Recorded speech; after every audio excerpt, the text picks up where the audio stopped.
Salut les chéris, nous sommes le 26 septembre, il est 6h20. Je me suis levée de bonne heure aujourd'hui parce que je vais repeindre, vous savez, à l'extérieur la partie de notre chambre en fait. Donc la dernière fois j'ai fait la partie atelier, donc celle qui est tout en bas. Et là je vais faire la partie qui est en haut du côté de notre chambre. Donc hier on est parti chercher une échelle télescopique, on en avait vu une chez Diam. Donc Diam c'est une espèce de magasin, c'est un peu comme la Foire Fouille, mais là ils sont vraiment spécialisés dans tout ce qui est jardinage, bricolage et tout. Enfin cette partie-là en tout cas, parce que les autres Diam, je crois que j'ai vu où il y avait un petit peu de tout dedans. Et là celui-là il est vraiment, enfin plus particulièrement tout ce qui est camping, jardinage, bricolage, voilà. Et du coup on était passé la dernière fois pour regarder des œillets, vous savez les œillets que j'avais mis sur la bâche que j'ai fait la dernière fois, et en fait ils sont encore plus petits, c'est le même système que les autres, donc si je dois racheter des œillets, soit je verrai chez AliExpress, mais le temps qu'ils arrivent ça risque d'être compliqué, soit je les rachèterai à la Foire Fouille, ou non c'était Centracor, je les avais achetés à Centracor, enfin bref. Du coup, on était parti là-bas et on a vu une échelle télescopique à 149 €. Elle va jusqu'à 3,20 m. Donc, la norme européenne, c'est 150 kg, je crois, de poids maximum. Et donc, antidérapante, voilà. Et on a essayé de comparer un petit peu partout, sachant qu'en métropole, la moins chère, je crois, elle est dans les 80 €. Donc, vous voyez un peu le prix. Et là, nous, celle qu'on a vue, elle était à 149 €. Il y en a des plus grandes, hein, il y en a qui vont jusqu'à je sais pas trop combien de mètres. Mais là, bon, là, c'était suffisant pour ce qu'on avait à faire. Et bon, elle me servira certainement pour autre chose, hein, on l'a pas acheté que pour ça non plus. Mais là, j'en avais besoin, j'avais pas le choix. Et je veux faire vite avant que les grosses pluies reviennent. Et du coup, donc on a réfléchi, on a comparé tout ça, puis on y est retourné hier. Et donc le gars il me dit c'est la seule qui reste, hein, c'était celle d'exposition. Et du coup au monsieur je lui dis bon elle a pas été trop sollicitée, pas trop bidouillée, parce que les gens ils viennent, ils font n'importe quoi avec les lave-linges, c'est pareil. Vous allez dans les magasins, les modèles d'exposition ils prennent cher quoi, ils claquent la porte, ils reviennent, ils tirent, voilà les tiroirs, ils tirent, ils poussent, ils referment, enfin bref. Et du coup, sans rien dire, il a été voir la dame qui était à la caisse et il lui a dit tu leur fais un prix. Ben, j'ai gagné, je crois, 20 € à peu près. Donc c'est bien. Et du coup, là, je vais repeindre. Je finis mon petit déjeuner. Ce matin, j'ai pris un reste de riz, un gazon de riz, comme on dit à La Réunion. Un gazon de riz avec un petit peu de bread, un œuf brouillé. Donc j'ai tout mélangé. 2 tranches de copa.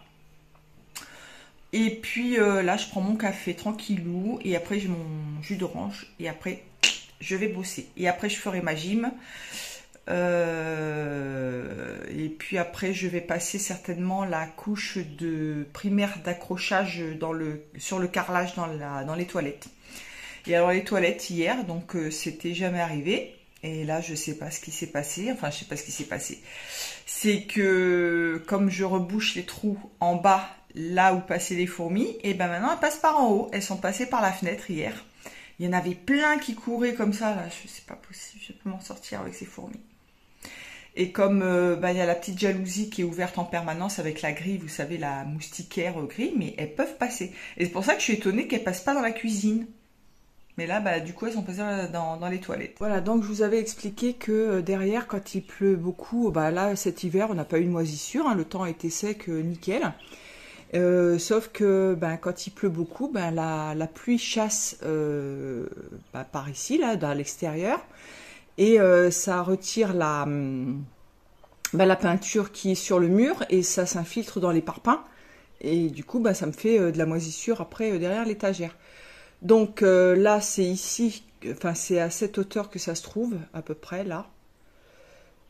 Et puis, je vais vous montrer ça. Voilà, donc c'est ici, là. Ah non, ouais, je croyais que c'était en bas, non, c'est en haut, en fait. Donc l'eau, elle glisse comme ça, à l'intérieur, et ça me fait de la moisissure, du coup, derrière l'étagère. Donc je vais gratter tout ça, et vous voyez, le soleil arrive là, donc j'ai juste le temps de faire ça. Et après, je fais ça à la fraîche. Donc voici ma petite échelle, enfin ma petite échelle, ma grande échelle. Je sais pas si on va voir la différence ici, là. Mais je suis pas arrivée, parce que là, je peux pas monter jusque là, en fait, c'est trop... On a penché un peu l'échelle, du coup, je perds un petit peu de hauteur. Et puis bon, j'ai un peu le vertige quand même, donc ça fait quand même 3,20 m. Je suis arrivée à... Mais je pensais pouvoir gratter et rien n'est parti quasiment, donc j'ai enlevé juste une petite pellicule. J'ai remis la peinture, je passerai une deuxième couche tout à l'heure quand ça sera sec. En plus, il faudrait que je fasse un joint ici, tout autour de la fenêtre, sauf que ça va être galère. J'ai pas assez de hauteur. Là par contre, j'en ferai un ici, là, parce que ça n'a pas été jointé. C'est génial. On se demande pourquoi il y a de l'eau qui passe. Alors là, en attendant que ça sèche dehors, j'ai mon mari qui va passer du produit sur la planche qu'on doit installer dans la salle de bain. Produit insecticide, antifongicide. Et là, je vais ouvrir le pot de peinture. Vous voyez, je vous mens pas, il est encore scellé.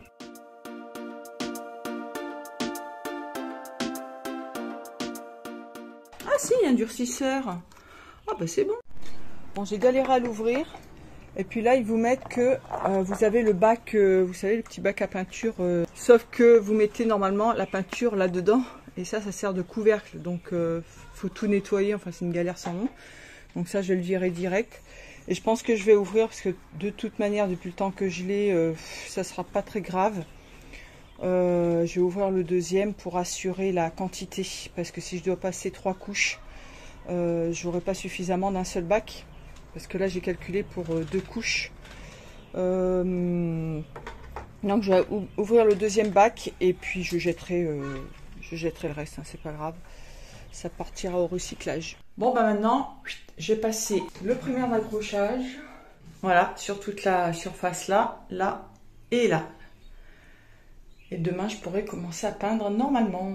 Voilà, j'ai passé la couche de primaire d'accrochage. On voit un petit peu ici. Vous voyez les petites gouttes. Donc j'attends que ça sèche, bien sûr. J'ai regardé la peinture, donc a priori elle est bonne. Ce que j'ai fait, c'est que j'ai versé la moitié d'un pot dans l'autre. Voilà, là j'ai un pot et demi en fait. Et je mettrai les 2 durcisseurs dedans. Parce que je vais certainement rajouter, donc j'ai rajouté les colorants. Et je vais peut-être ajouter aussi de la gouache. Normalement, il ne faut pas faire ça, mais bon, c'est pas grave, hein, ça fonctionne quand même. C'est de la peinture à l'eau, bien mélangée. Et comme ça, j'aurai le durcisseur pour 3 litres, ça fait du coup. Je vais essayer de faire des petits mélanges là, justement, avec la gouache pour essayer d'avoir un kaki un peu plus foncé. Ça sera minime, hein, je pense, mais c'est juste pour voir un peu quelle couleur je peux mettre. J'ai ça comme couleur, mais je pensais que j'avais du noir, j'ai pas de noir. En revanche, j'ai du marron, comme ça. Et qu'est-ce que je pourrais mettre d'autre pour faire du kaki? Si j'ai un marron très foncé, donc celui-là, ça serait mieux, je pense. Et ici, j'ai du vert foncé aussi. Et vous voyez, la différence entre les deux, elle n'est pas énorme. Donc, je vais rajouter un peu de gouache de cette couleur-là. On va voir ce que ça donne.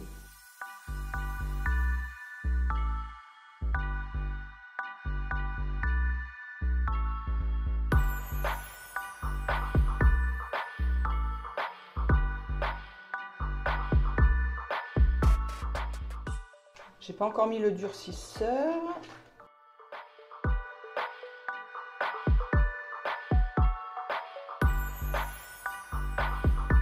Figurez-vous, je vais vous montrer ça vite fait. J'ai retiré le capot ici des toilettes.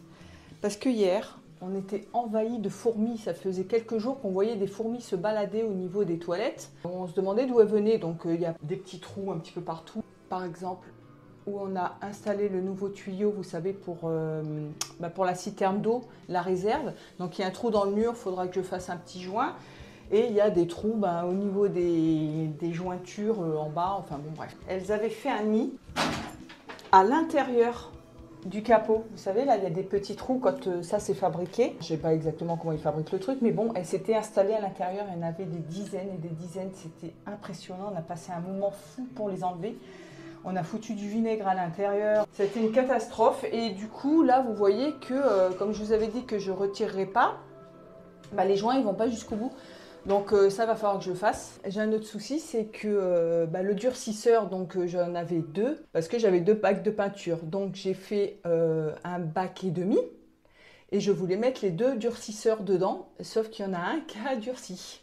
Entre-temps, parce que ça fait très longtemps que je les ai. Du coup, je n'ai qu'une fiole de durcisseur pour un bac et demi, donc j'espère que ça va être suffisant.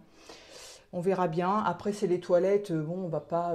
C'est pas comme si on marchait dessus. Ou puis j'ai mis le primaire d'accrochage. Donc, j'ose espérer que ça tiendra. Alors, bien sûr, je vais pas tout vous montrer quand je peins. Hein. Je vais pas vous apprendre à peindre. Je vous l'ai déjà montré en plus quand j'ai fait la salle de bain.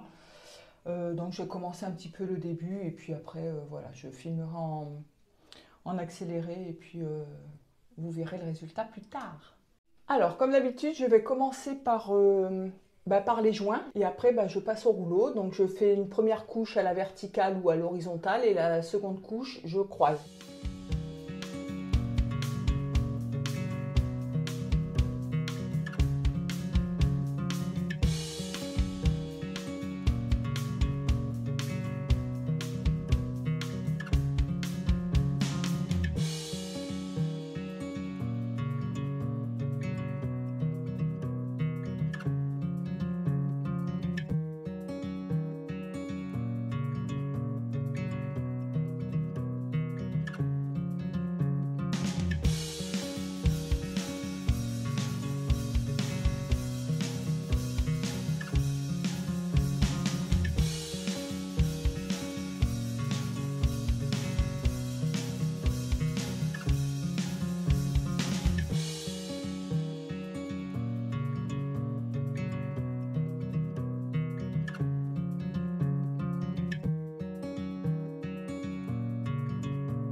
Alors lorsque j'étais dans le bac à peinture et que je regardais les carreaux qui sont là, je me disais il n'y a pas beaucoup de différence, ça sert à rien, mais en fait on ne le voit pas vraiment hein, à la caméra.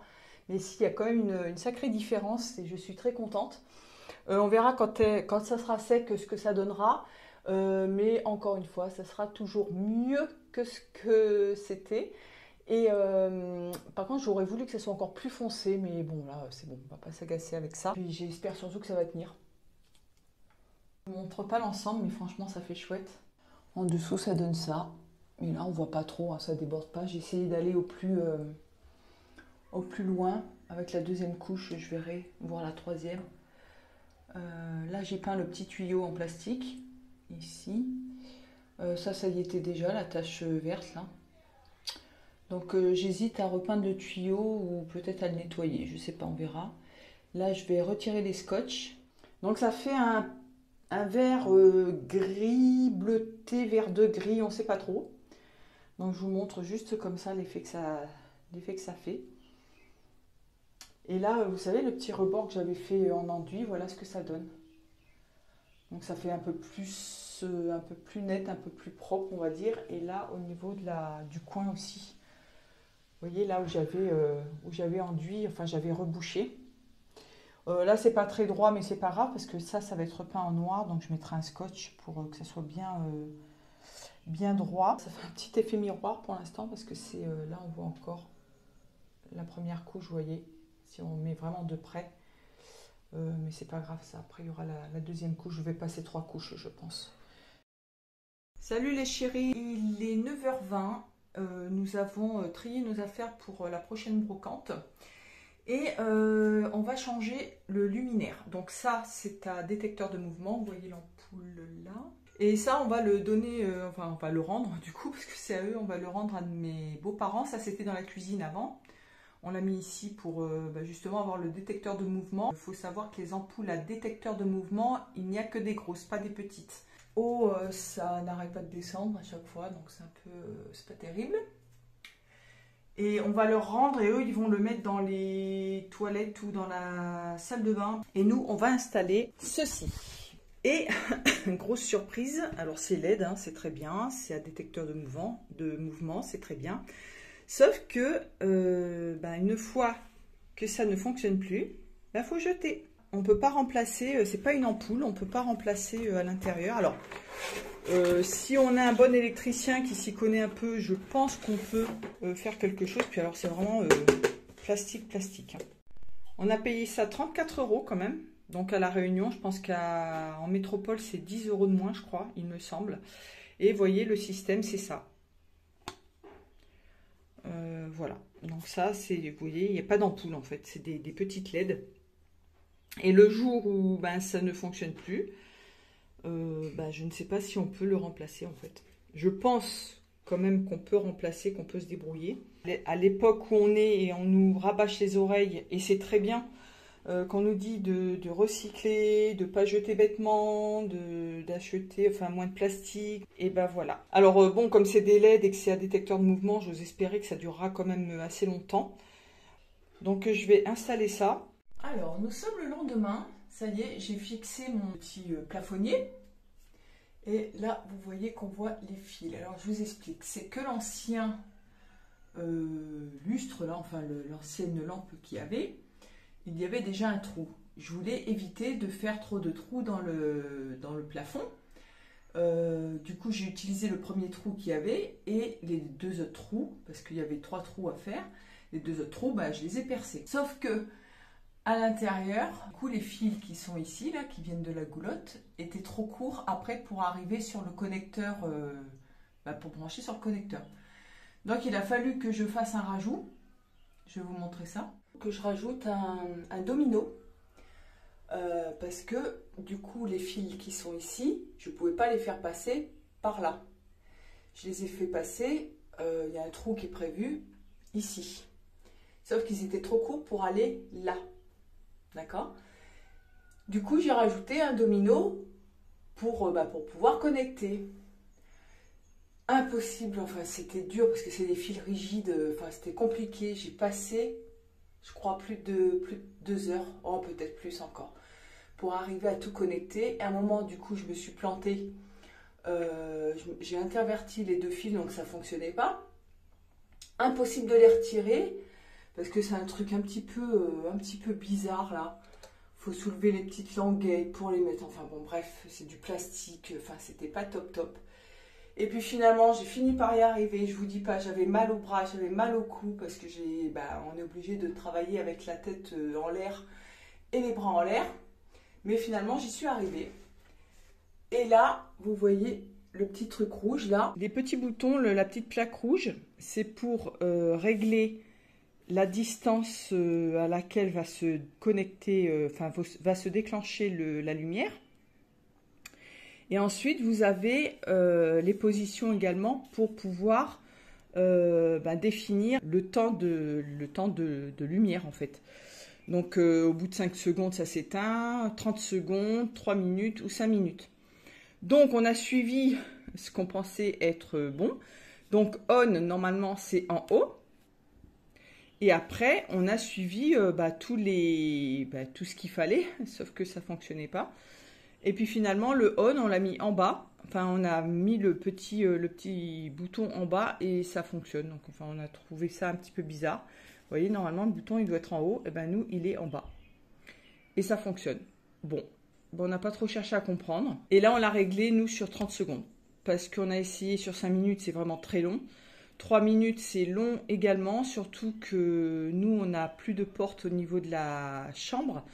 Donc, si on a de la lumière dans le petit couloir qu'on a créé, parce que je vous explique encore, c'est une maison atypique, je vais vous montrer ça. Donc là, on a notre chambre. Regardez pas le bazar, c'est toujours le bazar. Là, on a notre chambre, donc on n'a plus de porte, n'est-ce pas? Et on a les toilettes qui sont ici. Et du coup, quand il y a la lumière le soir, nous en plus c'est nuit noire hein, carrément. Quand, on n'a pas besoin de fermer les volets ou quoi ou qu'est-ce. Il fait quand même assez sombre.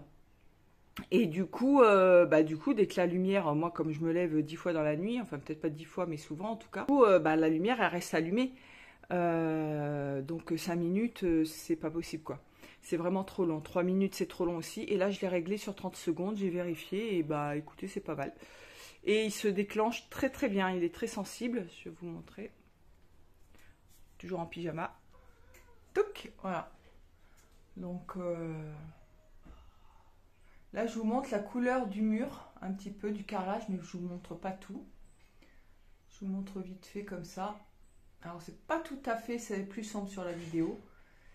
Et je vais peindre mon mur en noir, le mur et le plafond en noir. Et là, ce que j'ai fait, c'était les cadres, je vous avais montré, qui étaient à mes parents, hein, les petites peintures, c'était des amis à eux, je crois qu'ils les avaient fait. Et du coup, j'ai acheté un cadre pour le mettre à l'intérieur, sauf que le cadre était trop petit, c'était soit trop petit, soit trop grand. Donc là, c'était trop petit, mais j'avais pas le choix. Du coup, j'ai replié tout à l'intérieur. Tout ce qui dépassait, j'ai essayé quand même de garder le maximum de... le principal du tableau, c'est-à-dire que j'ai pas trop mis par là, parce que sinon ça cachait la maison. Par ici, c'était, on va dire, des rochers, donc on voyait pas trop, c'était pas grave. Et puis, je voulais quand même la signature de la personne qui a peint. C'est pas un peintre connu, hein, mais c'est pas le sujet. Mais j'aimais bien l'idée de voir quand même la signature de la personne. Et j'ai également fait celui-ci avec un cadre. Je sais pas si vous vous souvenez que j'avais peint quand j'étais encore en métropole. Je l'avais peint à la bombe. Et ça, c'est la baie des Anges, en fait. Donc, bon, là, c'est pareil. Là, tout ce qui est perspective et tout n'est pas bien respecté. Mais ça me rappelle un petit peu mon enfance, quoi. Donc, c'est Nice. Vous avez le Negresco qui est ici. Et puis les montagnes, on a le Mont Boron. Et normalement, je ne sais plus sur quelle montagne c'est. On a l'Observatoire de Nice également. Et moi, j'habitais par ici. J'habitais de ce côté-là. Donc, côté aéroport, quartier Saint-Augustin. Et les moulins dont on entend souvent parler. Alors, c'était pas mon quartier, les moulins, mais ils étaient pas très loin de chez moi. Si je vais essayer de le mettre, vous voyez la fenêtre, de le mettre par là.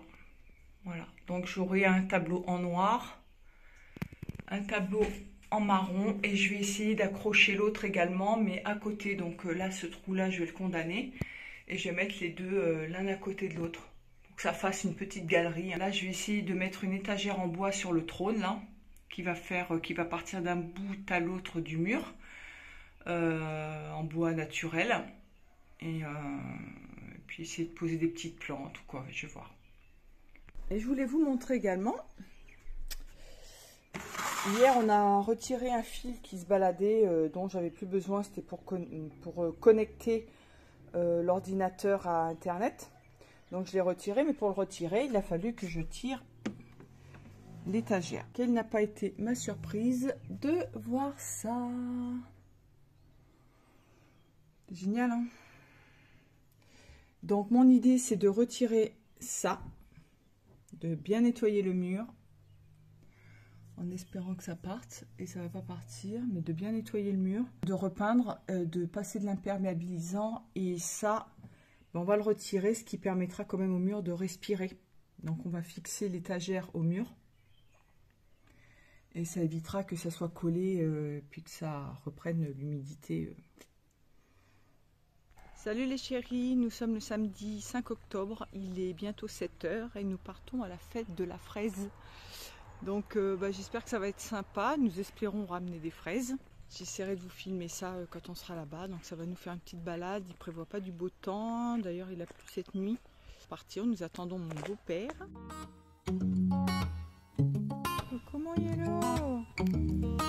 Mon chat.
ça y est, la fête de la fraise, on a terminé, on a vite fait le tour.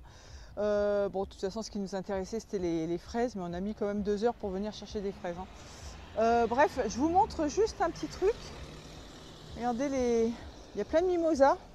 Alors, comme je vous ai déjà dit, c'est pas les mêmes que chez nous, mais ils commencent à bourgeonner. Et ça sent bon. Il y en a plein sur le bord là. Coucou les chéris, nous sommes revenus de la fête des fraises, c'était ça. Nous sommes rentrés vers 13h30. Et là nous partons sur un salon, c'est le premier salon fashion. Une exposition de créateurs, me semble-t-il, et il y a un défilé. Donc nous sommes invités parce que mon mari va faire les photos. Et puis je vais essayer de filmer, je vous promets rien parce que il faut garder la confidentialité des créateurs.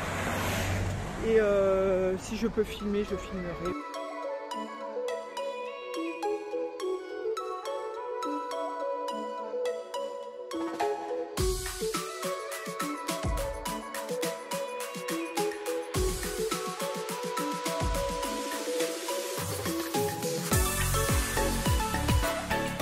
Salut les chéris, nous sommes le 8 octobre, il est 7h25 et je voulais vous montrer un petit peu ce que j'ai fait. Alors c'est pas grand chose mais c'est de la réparation et puis de toute façon ça ne tiendra pas je pense très longtemps. Et après je vais vous montrer ce que je vais faire. Alors hier j'ai terminé de fixer mon étagère. Vous savez que j'avais le fond qui était tout pourri, le mur et l'espèce de contreplaqué qu'il y a derrière les étagères en général. Du coup, je vais vous montrer ce que j'ai fait. Alors le problème, c'est que c'est pas du tout d'aplomb. Vous voyez qu'il y a un espace, alors en haut, ça va à peu près. Et puis en bas, du coup, ça s'écarte, ça s'écarte. Pourtant, je l'avais posé avant de la fixer et ça avait l'air d'aller. Puis en la remettant, je sais pas ce qui s'est passé. Enfin, je sais pas. Enfin, en tout cas, ça tient. J'ai mis des petites équerres comme ça. Voilà, pour fixer au mur et pour la tenir. Et en bas, j'ai mis ces petits pieds-là que j'avais achetés et que j'ai mis sur le petit meuble ici. Là. Sachant que les plaintes sont plus hautes que les pieds, j'ai fait une découpe là. Alors, c'est dégueulasse. Mais j'avais laissé un petit peu de jeu et de toute façon, je vais les remplacer parce que... Voilà, c'est tout pourri derrière. Voilà, là, c'est pas moi qui les avais posés. Il y a un écart grand comme le doigt. Du coup, il faudra que je les change. Mais pour l'instant, voilà, ça fait l'affaire. Mais au moins, ça tient. Mais bon, c'est l'étagère c'était l'étagère de ma maman. Je veux la garder pour l'instant, mais je pense qu'elle tiendra pas dans le temps. D'autant qu'elle est... pas mal abîmées, il y a des trous, il y a des taches, elles sont gondolées, enfin il y a un petit peu de tout. Et là, je vais faire les trous pour les tableaux. Voilà, nous sommes dans les toilettes. Et après, je vais repeindre. Mon mari a dégondé la porte. Il va falloir que je la déplace d'ailleurs, parce qu'il me l'a mise là, mais c'était pas le but. Et j'ai rebouché des trous ici. Donc je vais poncer tout ça, je vais démonter le petit luminaire là, le petit plafonnier, et après je vais repeindre en noir. Alors j'ai passé une première couche, voilà, c'est noir, donc avec la lumière on ne voit pas que c'est noir mais c'est noir. Et tout à l'heure je passais une deuxième couche, j'en passerai peut-être une troisième. Voilà, et vous voyez que c'est pas du tout lisse le mur. Donc il aurait fallu que je fasse un enduit, que je lisse tout ça, c'est hors de question, c'est bon, je vais pas m'agacer à ça. Mais ça va être sympa, ça change. Hein. Coucou les chéris, nous sommes le 9 octobre, il est 1h30. Je vais commencer à peindre ma porte pour les toilettes, donc j'ai terminé de peindre les toilettes. J'ai passé 3 couches de peinture et en fait j'ai fait une grosse erreur parce que je pense que la peinture blanche qu'il y avait était satinée. Et là j'ai mis de la mat, du coup ça tient pas des masses, j'aurais dû mettre un primaire d'accrochage. Donc voilà, alors c'est pas grave, hein, je pense que ça tiendra dans le temps, on verra bien. Donc je vais vous montrer la porte. Donc ça c'est la porte et je vais peindre en noir. Alors c'est pas un noir, ça fait un... on va dire charbon, anthracite, je sais pas trop, hein, il est très, quand même très foncé, il est marqué noir, mais c'est pas un noir, c'est pas un vrai noir en fait. Donc voilà, donc je vais passer au moins 2 couches, peut-être 3. Et puis on verra. Donc j'ai dévissé un petit peu la poignée pour peindre autour. J'ai mis un papier, un scotch ici de tapissier pour protéger la, comment on appelle ça, et parce que je vais peindre quand même la tranche sur le côté.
Salut les chéris, nous sommes le 12 octobre, le samedi 12 octobre, il est 9h25 et je vais vous montrer les toilettes quasiment terminées. Il y a encore 2-3 petits trucs, mais on va dire que c'est fini.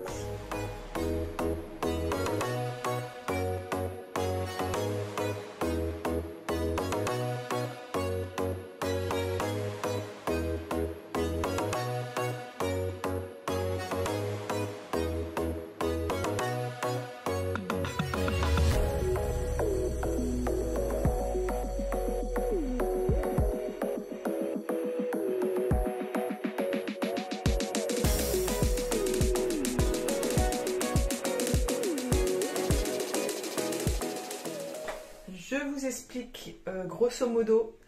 Du coup, pour ceux qui n'ont pas vraiment suivi quand j'ai repeint la salle de bain et qui n'ont pas suivi pour le carrelage, donc le carrelage, j'ai refait les joints, enfin j'ai retouché les joints, mais vous voyez que c'est pas droit, mais c'est pas moi qui ai posé le carrelage.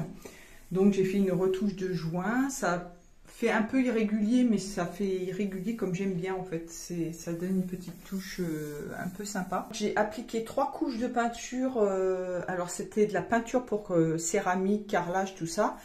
Et j'avais expliqué que la peinture, je l'avais depuis très longtemps et que le durcisseur n'a pas fait son effet en fait. Hein, il était plus bon. La peinture ça allait, mais le durcisseur c'était pas terrible. Et du coup j'ai passé 3 couches de peinture. Voilà, et j'ai passé une couche de vernis, donc le vernis, c'est celui-ci. Voilà. C'est pour les revêtements qui sont déjà peints. Là, ben, vous voyez que ça tient bien, hein, ce que j'ai fait quand j'ai rebouché. Voilà. Et du coup, là, j'ai pris une peinture mate. Je n'aurais pas dû. J'avais trouvé une peinture noire satinée. Et quand je me suis retournée, j'ai vu une peinture qui était moins chère, noire. Et je me suis dit, mais je vais prendre ça là. Mais du coup, j'ai pas tilté. J'ai vu qu'elle était moins chère. Donc voilà. Mais elle est mate. Donc, et la peinture du dessous, je pense qu'elle était satinée. Donc elle ne tient pas super bien. J'ai passé 3 couches. J'ai peint également le plafond. Comme ça, j'ai peint également la goulotte. Et bon, on voit les fils électriques, mais j'ai pas eu vraiment le choix. Voilà. Mais bon, ça va. Faut vraiment. De toute façon, c'est toujours mieux que ce que c'était. Hein, c'est toujours ce que je dis. Là, c'est pareil. Bah, du coup, j'ai fait le contour de la fenêtre. Hein, j'avais rebouché également ici. Et quand je touchais, quand j'ai poncé, ça allait. Et on voit quand même qu'il y a des imperfections. Mais je trouve que c'est pas mal. Les imperfections, ça donne un petit air... Enfin, j'aime bien.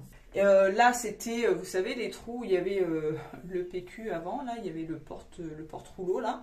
Et du coup, j'ai essayé de reboucher, mais ça... Bah, c'est l'émail, en fait, l'émail du carreau qui allait sauter, puisqu'il y avait un trou, hein, c'est pas moi qui avais fait les trous. Et j'ai essayé de reboucher. Alors, le petit, celui-là, on le voit pas trop, mais celui-là, on voit un petit peu plus. Mais bon, voilà.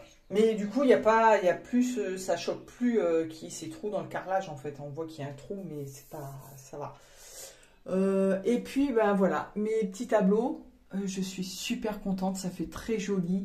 C'est pas des plus modernes, enfin les tableaux, la déco n'est pas forcément des plus modernes, mais le fait d'avoir ces cadres couleur bois sur le noir, ça ressort. Il y a celui-là que j'avais déjà peint en noir, mais je trouve qu'il est très très joli. Voilà, ça fait un ensemble super sympa.